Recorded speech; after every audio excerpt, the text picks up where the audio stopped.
Hello दोस्तों, आपका स्वागत है हमारे चैनल जीके मास्टर में। और आज हम लोग बात करेंगे बिहार में शिक्षक बहाली में कितना ज़्यादा फर्जीवाड़ा हुआ है। अगर पूरा फर्जी का आंकड़ा देख लें तो 20 से 25,000 फर्जी ही बहाल हुए हैं। चाहे दिव्यांगता के आधार पर हो, चाहे सीटेट टेस्टर के आधार पर हो, चाहे अन्य प्रकार से यहाँ इसमें घुसने का प्रयास किए हैं फर्जी तरीके से। सबसे पहले यहाँ दिव्यांग कोटे में भी खूब फर्जीवाड़ा हुआ है। उसके बाद यहाँ कम अंक पर नियुक्त शिक्षकों की पहचान कर होगी कार्रवाई, यह सीटेट का मामला है। और एसटीटी पास नहीं, 2 शिक्षक बर्खास्त, यह बीपीएससी का है। और बीपीएससी शिक्षक का चयन तत्काल प्रभाव से किया गया रद्द। क्यों किया गया, चलिए आपको पूरी अपडेट आपको पॉइंट टू पॉइंट बताते हैं। बताइए यहाँ आम अभ्यर्थियों के साथ कितना बड़ा धोखा हुआ, इसकी भी गणना की जानी चाहिए। बिहार में नौकरी में आरक्षण के लिए 40% दिव्यांगता जरूरी। 15-20% में भी शिक्षक को मिल गई नौकरी। दिव्यांग कोटे में खूब फर्जी नियोजन, हाथ में गड़बड़ी। और यहाँ श्रवण बाधित कोटे में बहाली, यानी कि यहाँ हाथ में गड़बड़ी था, दिव्यांग थे हाथ से, और यहाँ श्रवण बाधित कोटे में हो गया है इनका नियुक्ति। और इस प्रकार मामला हजारों में होगा।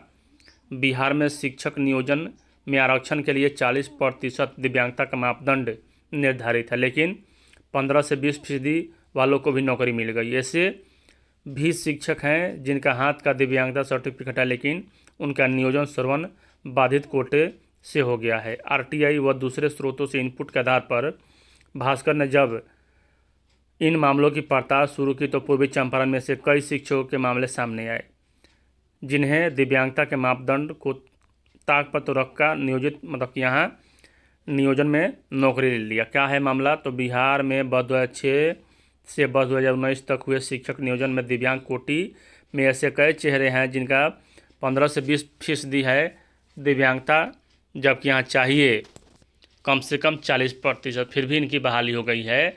और शिक्षा विभाग के अधिकारी 18 वर्षों से नहीं खोज पाए कि मतलब कि कैसे ऐसे हो रहा है।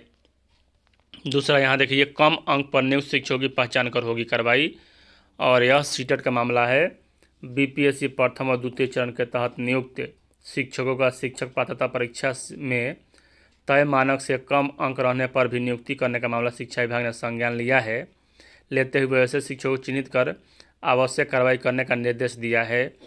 इस संबंध में डीईओ ने जिले के सभी चिन्हित स्कूल के एचएम को निर्देश जारी करते हुए जिले के विभिन्न विद्यालयों में नियुक्त शिक्षकों को चिन्हित कर निर्धारित प्रपत्र के तहत 2 दिन के अंदर यहाँ सीटेट टेस्टेड का अंक पत्र जारी करने के लिए कहा है और चेक कराने के लिए। उसके बाद यहाँ देख लीजिए, सबसे ज़्यादा घपला यहीं हुआ है। एसटीटी पास नहीं, 2 शिक्षक बर्खास्त। एसटीटी पास नहीं हैं और बीपीएससी से 2 शिक्षक पद पर नियुक्ति हो गई। इसका खुलासा होने के बाद 2 शिक्षकों को बर्खास्त कर दिया गया है। 1 साल नौकरी करने के बाद गायघाट और मुरैना में ऐसे 1-1 शिक्षक मिले हैं। गायघाट के शिक्षकों को बर्खास्त कर दिया गया है। मुरौला की शिक्षिका की बर्खास्तगी का आदेश दे दिया गया है। डीईओ अजय कुमार सिंह ने बताया कि गायघाट के जारंगपुर में 1 शिक्षक ऐसे घेरे में धरे गए हैं। बीपीएससी पहले चरण में पुरुषोत्तम रंजन की नियुक्ति जारंग हाई स्कूल में कंप्यूटर शिक्षक के पद पर हुई थी। जांच शुरू हुई तो पता चला कि वे एसटीटी पास नहीं है। इस संबंध में शिक्षक से स्पष्टीकरण मांगा गया, अपना पक्ष रखने का समय दिया गया। एसटीटी पास नहीं होने का साक्ष्य मिलने और प्रमाणित होने पर संबंधित शिक्षक को बर्खास्त कर दिया गया। एक अन्य शिक्षिका का मामला मुरैल हाई स्कूल का है।